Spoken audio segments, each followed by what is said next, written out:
नेताजी के MY फॉर्मूले में हो गया बदलाव। अखिलेश यादव ने बदला नेताजी का फॉर्मूला।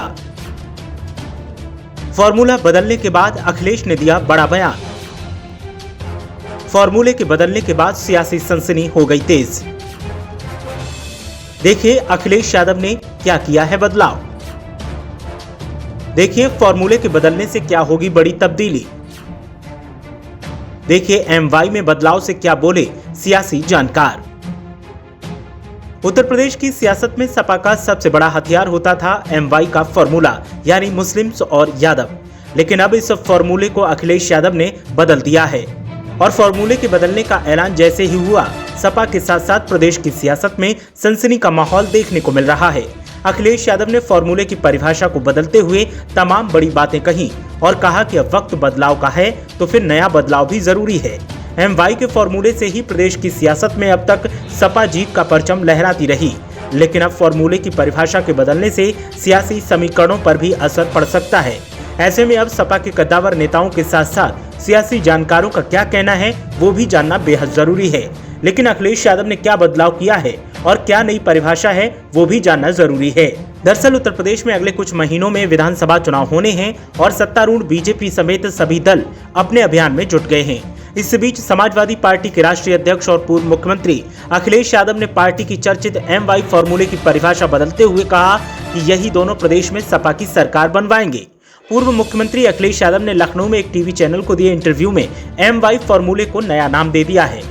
महिलाओं और युवाओं को रिझाने की कोशिश में जुटे सपा के राष्ट्रीय अध्यक्ष अखिलेश यादव ने कहा कि हम नेताजी के फॉर्मूले पर काम नहीं कर रहे हैं।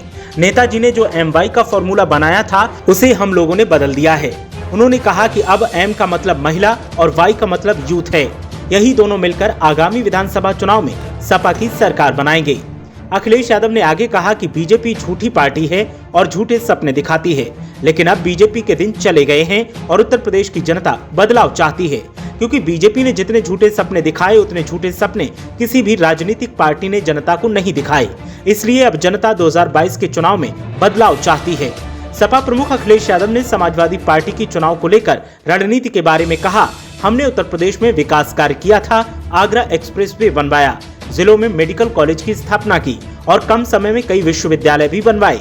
इसलिए इस बार जो भी पार्टी जनता के सुख दुख में सहभागी होगी उन्हें साथ लेकर चलेंगे। वही पार्टी 2022 में जीतकर यूपी में आएगी। पूर्व मुख्यमंत्री अखिलेश यादव ने बीजेपी पर तंज कसते हुए कहा कि जब यूपी में बीजेपी 2017 में जीतकर आई थी तो बड़ी बड़ी होर्डिंग्स लगवाए गए थे, राष्ट्रपति और प्रधानमंत्री को बुलवाया गया था और साथ ही साथ देश के कई बड़े उद्योगपतियों को भी इन्वेस्टमेंट समिट के लिए बुलाया गया था। मैं सरकार से पूछना चाहता हूं कि सरकार बताए कि आखिर यूपी में कितना इन्वेस्टमेंट किया गया है।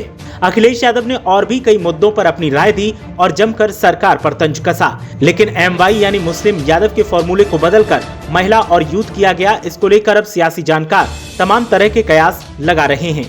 सियासी जानकारों का कहना है कि यूथ और महिलाओं को साथ लेना अच्छी बात है, लेकिन इस बीच अखिलेश यादव को ये भी ध्यान रखना चाहिए कि अगर मुस्लिम्स और यादव का साथ नहीं मिला तो सरकार बनाना मुश्किल हो जाएगा। ऐसे में MY फॉर्मूले को बदलिए, अच्छी बात है, लेकिन मुस्लिम्स और यादवों को कैसे साधेंगे वो भी रणनीति बनानी होगी, तभी समाजवादी पार्टी सफलता हासिल कर सकती है, वरना फॉर्मूले बदलने से पार्टी का ही नुकसान होगा। हालांकि सियासी जानकारों ने भी कहा कि बीजेपी की सरकार प्रदेश में जब बनी थी तो उसमें महिलाओं और युवाओं का सबसे ज्यादा योगदान रहा था, लेकिन अब युवा बेरोजगारी के चलते सरकार से काफी नाराज दिखाई दे रहे हैं। ऐसे में अखिलेश यादव के साथ में अगर युवा आते हैं तो अखिलेश यादव एक एक्स फैक्टर बनकर 2022 में उभरेंगे और ये एक्स फैक्टर सत्ता की चाबी भी दे सकता है। देखना ये है कि अखिलेश यादव कैसे महिलाओं, युवाओं और मुस्लिम्स यादवों को अपने पाले में रखते हैं और वोट बैंक को कैसे बढ़ाते हैं। ब्यूरो रिपोर्ट, मीडिया हलचल।